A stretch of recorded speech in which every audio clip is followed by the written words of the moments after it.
Eclampsia एक पूरी तरीके से न्यूरोलॉजिकल डिसऑर्डर है जो कि फीमेल्स में ही होता है। ठीक है, होता क्या है कि फीमेल्स में जब वो प्रेग्नेंट होती हैं तो कुछ केमिकल्स की वजह से उनके ब्लड वेसल्स श्रिंक हो जाते हैं। जब ब्लड वेसल्स श्रिंक हो जाते हैं तो जो कि प्रेगनेंसी में बढ़ जाते हैं वो केमिकल्स, हार्मोन्स, तो उसकी वजह से हमारा बीपी बढ़ना शुरू हो जाता है और बीपी इतना बढ़ जाता है, अनकंट्रोलेबली बढ़ जाता है, जिसके कारण कि ब्रेन में ब्लीडिंग तक हो सकती है।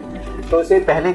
जब बीपी बढ़ रहा होता है तो उसे प्री एक्लेम्सिया कहते हैं और जब बीपी पूरी तरीके से बढ़ जाता है तो उसे एक्लेम्सिया कहते हैं। तो बीपी धीरे धीरे धीरे बढ़ता जाता है और अगर वो कंट्रोल नहीं किया जाता, अप्रोप्रिएट मेडिकेशन नहीं ली जाती तो खून की नसें जो कि हमारे ब्रेन में होती हैं वो कुछ फट जाती हैं। अगर वो फट जाती हैं तो ब्लीडिंग हो जाती है, जिसके कारण कि फीमेल्स में दौरे पड़ सकते हैं, बेहोशी आ सकती है और बच्चे और माँ दोनों की लाइफ को बहुत ज़्यादा रिस्क हो सकता है। तो इस कंडीशन से बचने के लिए जो सबसे इम्पोर्टेंट बात है कि हमें अपना रेगुलर चेकअप कराना होता है गायनेकोलॉजिस्ट के साथ उनके ट्रीटमेंट में, जिससे कि वो सही समय पर बीपी की सही दवाइयाँ शुरू कर सके, इस बात को भांप सके कि इस कंडीशन में कभी बीपी बढ़ सकता है या ये प्री एक्लेम्प्टिक स्टेट में है फीमेल और ये आगे चल के एक्लेम्सिया में बदल सकता है। तो अगर वह शुरू से ही एक अच्छी गायनेकोलॉजिस्ट के साथ, अच्छे न्यूरोलॉजिस्ट के साथ आप संपर्क में रहते हैं, आपका डायग्नोसिस होता है तो कुछ ऐसी दवाएं हैं जिसको शुरू कर दिया जाता है